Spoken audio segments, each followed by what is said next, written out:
Hey ladies, all right, this is our very first Make a Wig with Mika tutorial here in our community.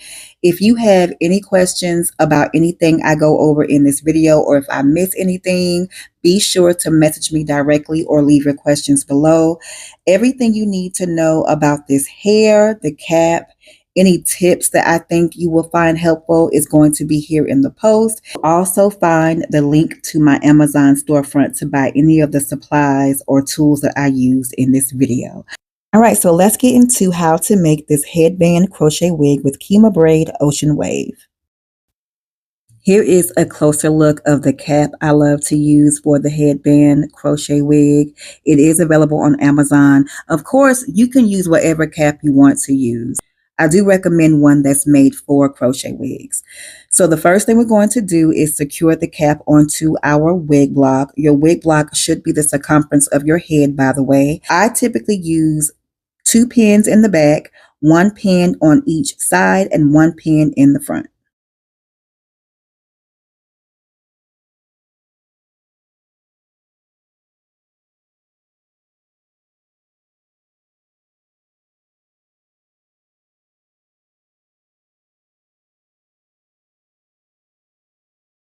All right, here is the star of the show, Kima Braid Ocean Wave, color number 4 and 14 inches. This is my favorite crochet hair, but my least favorite to work with. Child, she's a labor of love, but so worth it. It's very easy to separate, but this hair does like to unravel while you're working with it. Since it likes to unravel, I find it easier to just use smaller pieces. It takes more time, but you don't have to go back and tighten anything back up. You're good to go. If you don't want to use small pieces, all you'll have to do is take a few pieces of each end and tie a knot at least twice, and that will lock the hair in place. But for this wig, I did use smaller pieces. I'm just showing you how I prep the hair and how small the pieces are. This thing right here, this hair rack, comes in so handy. I got it from Amazon. They do have them at local beauty supply stores, but this does save time when you prep the hair, and the rack saves space because before I started using this rack, I was putting it on like a little table. So yeah, so I'm using small pieces. The hair is so easy to work with. So pretty. It's just installing it that can get on your nerves, child. So to eliminate the hassle of having to deal with the unraveling or to take the extra step to tie knots, I just use smaller pieces. And using smaller pieces will also make the knots smaller. So keep that in mind. Your wig will be less bulky. The knots will be less bulky. Because the holes on this crochet wig cap are smaller, I do use a smaller crochet latch hook. I purchased this one from my local beauty supply store. I cannot find it on Amazon, but I will link the multi-pack below if you want to get those. All right, so this is a very important tip. When you are about to crochet the hair, you don't want the hair to look like this. You want the ends to be nice and even. That way, you want it to look like this.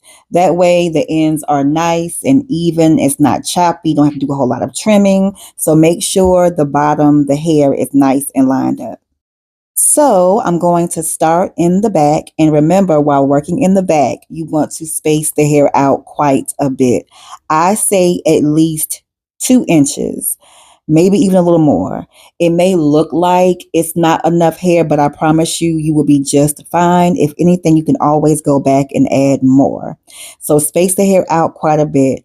When you loop the hair, only pull one end through. That way you can create 2 pieces and that knot will not be as bulky. I recommend crocheting the hair row by row while in the back. Once you're done with your first row, you want to place your next piece of hair between the 2 pieces of hair on the previous row, like the bricklayer method.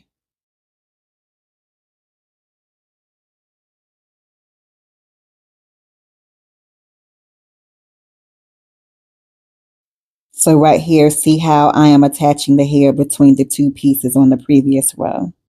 And with this hair, I did loop the hair 2 lies. I looped the hair 3 to 4 times. Sometimes, depending on the hair, you can get away with only looping it twice. And remember, I'm only pulling one piece through the loop, one end through the loop.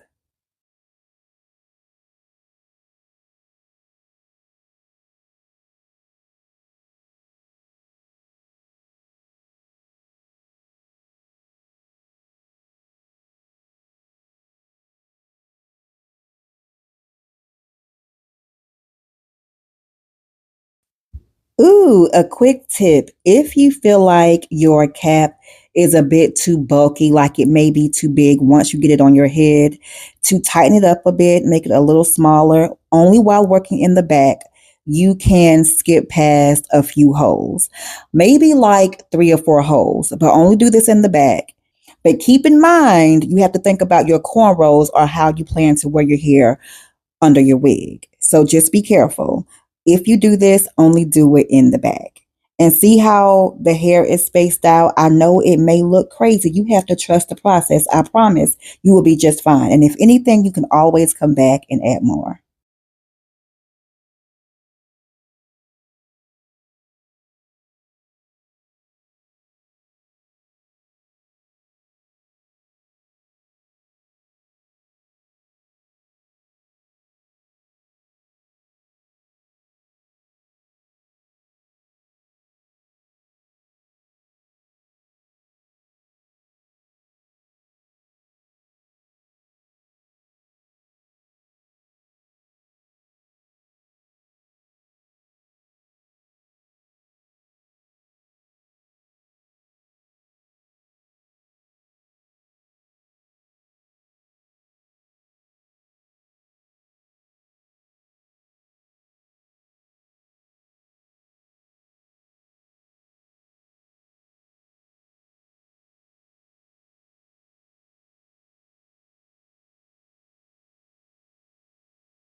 Now, once we get to this area, we are going to start placing the hair closer together. We need to place the hair closer together to cover up the cap and those knots.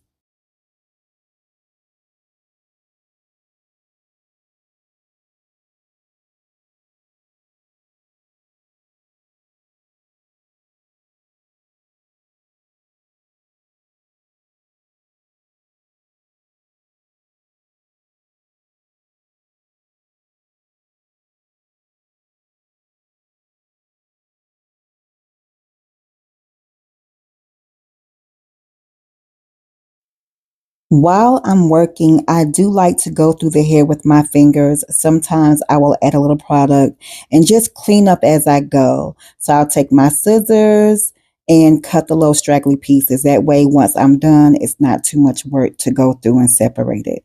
And if you want, while you're working, if you want to organize your hair, you can twist this hair super easily.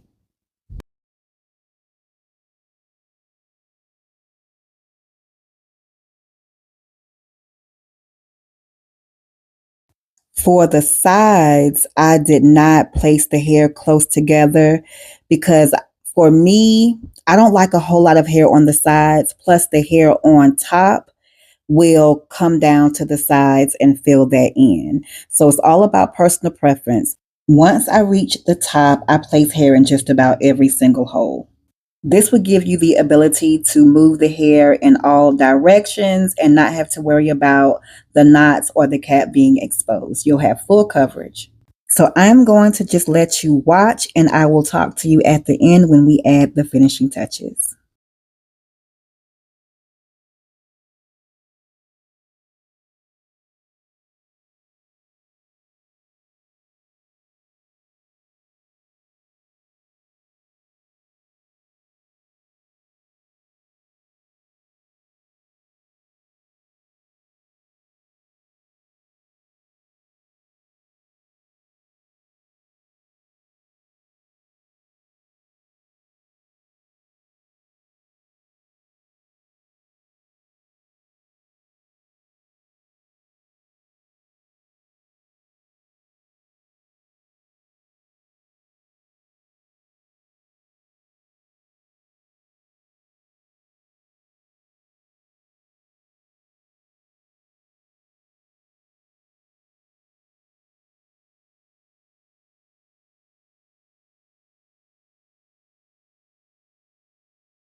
You can go as far up if you want. I'm done, child. And that was a lie. I did go back in and add some more hair. But when you are all done, be sure to remove all of those pins. Very important. I don't want you to hurt yourself. Here's another look at those adjustable straps. I did appreciate those. Use the seams in the front of the cap as your guide to put the wig on straight. You want those to line up in the front.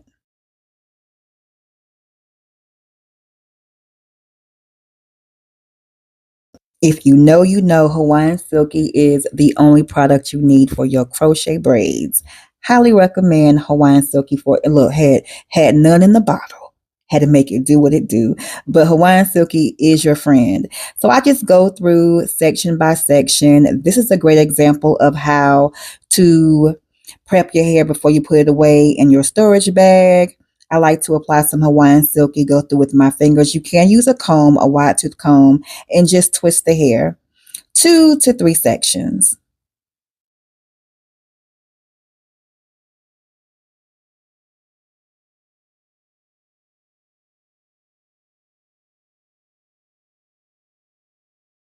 Here I am adding more hair after I claimed that I was done and was not going to.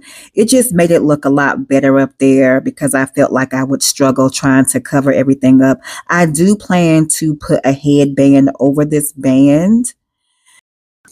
With the first headband crochet wig that I made, I never did just wear this band out. I always thought you're supposed to cover it up anyway. I don't know, but you really don't have to. If you do a great job covering up those knots, you don't have to wear a band. But I plan to get some cute ones. The ones that I have now are bulky. I'm rambling, y'all. This is the final look. We are all done. And I love this hair. This hair is so pretty. It gives bundles. It really does. It has a nice texture. It gives yaki bundles. This hair comes in a variety of colors. Super easy to take care of. I just showed you a few seconds ago how to tame it before you put it away. Yeah, love this hair. Highly recommend. Let me know what tutorials you want to see next. If you have any questions for me, leave them below or message me directly. I love and appreciate y'all, and I'm looking forward to us having a good time here in our community. This is our official first video. All right, see y'all in the next one. Let me know if you have questions. I'm here to help. Bye.